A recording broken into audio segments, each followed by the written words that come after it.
নমস্কার, মায়ের রান্নাঘর থেকে সবাইকে স্বাগতম। আজকে আমি চায়ের একটা রেসিপি বানাবো। এই চাটা আমি পাণ্ডবেশ্বরে, বর্ধমান জেলা পাণ্ডবেশ্বর একটা জায়গা আছে, সেখানে আমার কাকু কাজ করতো, কলিয়াতে চাকরি করতো। তো ছোটবেলায় খুব যেতাম, মাটি পোড়া চা এই চাটার নাম। তো ভিডিওটা দেখুন, খুব ভালো লাগবে আর করে খেতেও ইচ্ছে করবে।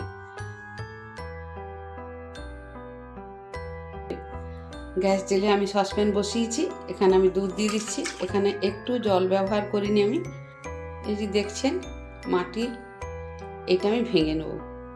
আর দোকানে যে ওদের তো ভাঙা ভাঙা ভাঁড় অনেক বেঁচে যায়, চায়ের মধ্যে দিয়ে দেয়, তো আমার তো সেটা নেই। আমি এটা কিনেছি, এটা চায়ে ভেঙে দেবো বলে দিয়ে দিলাম। দুটো এলাচ দিলাম, চা পাতা দিয়ে দিচ্ছি।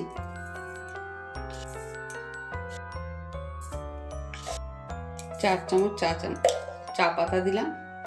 আর দুধটা 3 কাপ হবে, মিডিয়াম সাইজে, তবে আমি গ্লাসে দিয়েছি, ওই গ্লাসটা আমার 3 কাপই ধরে। চিনি হাফ চামচের কম দিচ্ছি, কারণ আমার হাজব্যান্ডের সুগার আছে, সেই জন্য চিনিটা আমি হাফ চামচ দিলাম। মিষ্টিটা আপনারা যে যেমন খাবেন সেইভাবেই দেবেন। চাটা হয়ে গেছে দেখুন, আর কালারটাও খুব সুন্দর। চাটা একটা মাটি মাটি গন্ধ আসছে। এবার চাটা আমি গ্যাসটা নিমিয়ে চাটা এবার ছেঁকে নেব।